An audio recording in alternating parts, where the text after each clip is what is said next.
Lamia Ziadé nous a rejoint, soyez la bienvenue sur TV5 Monde. Votre carnet intime s'appelle Mon port de Beyrouth, c'est une malédiction ton pauvre pays. Vous êtes illustratrice, écrivaine, alors on le rappelle, le 4 août dernier, une monumentale explosion surgit dans le port de Beyrouth et ses quartiers voisins. Les entrepôts sont ravagés, plus de 200 morts, des milliers de blessés, des dizaines de milliers de déplacés, des vies aussi brisées, des destins brisés que vous avez essayé de retranscrire dans ce livre. D'abord, vous êtes à Paris, précisons-le, à ce moment-là. Qu'est-ce qui vous a donné envie de faire ce carnet intime? Est-ce que l'idée est venue très vite? Alors, l'idée n'est pas venue de moi du tout, parce que moi j'étais effondrée au fond du trou, en sanglots tout le temps. Oui. Parce qu'il y avait les nouvelles qui vous parvenaient forcément. Oui. J'étais complètement au téléphone, sur Instagram, avec ma famille. Je regardais les infos et j'étais incapable d'avoir la moindre idée ni envie. Et c'est venu d'une commande du journal Le Monde, du magazine, d'une quinzaine de pages sur l'explosion que j'ai commencé par refuser parce que je ne m'en sentais pas capable, je n'étais pas bien. Et dès le lendemain, je me suis dit, mais c'est pas possible, il faut que j'accepte. Et en fait, c'est le point de départ de ce livre que de moi-même, je pense que jamais j'aurais aussi vite eu envie, enfin, c'est même pas une question d'envie, mais de le faire. Et pour moi, finalement, c'était une façon de faire quelque chose, parce que j'étais incapable de faire quoi que ce soit. Ces images de chaos, d'explosion, tout cela, comment vous l'avez... C'est sorti de votre... Vous aviez vu, bien entendu, les informations à la télévision? Non, j'ai vu sur mon téléphone, en fait. Ce sont des images qu'on vous envoyait?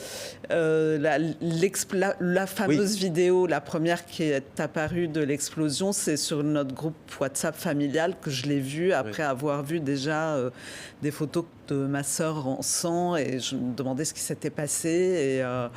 Et très vite, cette vidéo est apparue, et là, je pense que tout le monde a été effondré de la voir, parce que même à Beyrouth, les gens ne savaient pas ce qui s'était passé avant de vraiment voir la... On voit vos dessins sur cette explosion, sur ce cataclysme. N'oublions pas qu'on a comparé la puissance, je crois, par rapport, y compris à Hiroshima. Enfin, c'était assez surréaliste. Certains se demandaient si c'était une bombe, un attentat, une attaque. Là, ce sont les explosions, mais ce qui transparaît aussi beaucoup dans votre livre, ce sont les visages, forcément, des enfants, des filles, des garçons, des parents, des personnes âgées. Pourquoi est-ce que vous avez voulu redonner un visage à ces personnes? Ce sont des personnes que vous connaissez? Ce sont des... Non, la plupart, je ne les connais pas. Il y en a peut-être 2-3 que je connais dans les victimes que j'ai dessinées, même pas, peut-être 2.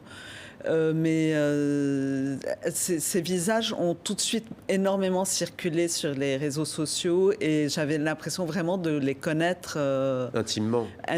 En plus, c'était mon quartier, donc vraiment, c'est des gens que j'aurais pu connaître. Je connais souvent des membres de leur famille, etc. Mais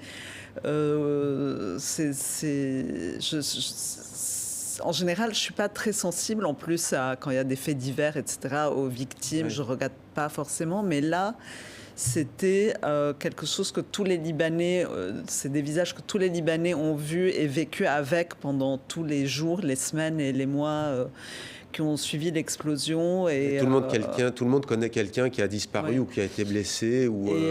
Et en fait, plus que ça, il symbolise un peu ce gouffre où s'enfonce le Liban. C'est-à-dire qu'il n'y a pas dans mon livre que l'histoire de l'explosion. Bien sûr. Mais je fais des digressions sur... des passerelles. C'est lié d'ailleurs. On va voir les images des responsables politiques, parce que Saad Hariri, Nasrallah, tous ces responsables politiques, on les voit, ils ont été décriés, notamment pendant cette catastrophe. Pourquoi est-ce que vous avez... On voit aussi le président Michel Aoun, bien avant. Mais là, on sent quand même que ça a été... Des Libanais nous disaient ici sur ce plateau, vous savez, Lamia Ziadé nous disait, très tôt, des gens nous ont dit, même des gens qui appelaient de l'étranger, disent la résilience. Et des Libanaises et des Libanais disaient, arrêtez avec cette résilience. Il n'y a pas de résilience. Laissez-nous déjà, on est en plein dedans. Vous nous dites tout de suite résilience. C'est impensif selon vous? Oui, enfin moi je pense que n'importe quel peuple est résilient quand il lui arrive que des catastrophes et des drames. L'envie de vivre est plus forte que tout. Je suis pas sûre que les Libanais sont plus résilients que d'autres, sauf que comme on a plus souvent des tragédies, on vous dit à chaque fois vous êtes résilient. Oui, ça c'est...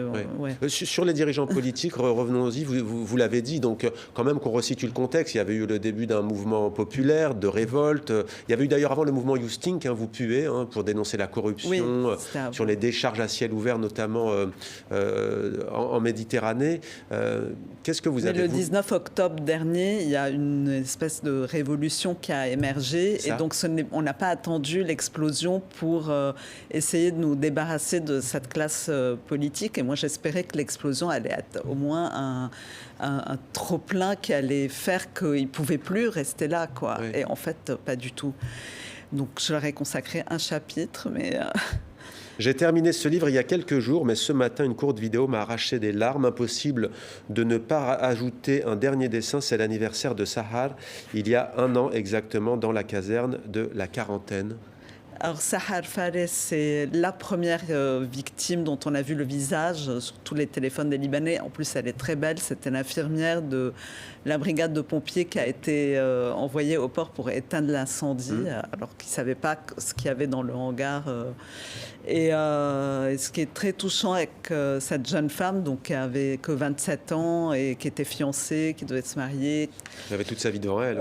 Oui, qui était une bénévole, qui avait l'air très sympathique, généreuse, etc. C'est que pendant tout le temps où j'ai fait mon livre, dans les 6 mois, régulièrement de nouvelles photos d'elle apparaissaient, donc ses fiançailles, Sahara au sport d'hiver et tout. Et chaque fois, de la voir pleine de vie, c'était un peu terrible. Et donc, vous terminez avec ce portrait, ce destin et sa famille, un destin brisé, on imagine.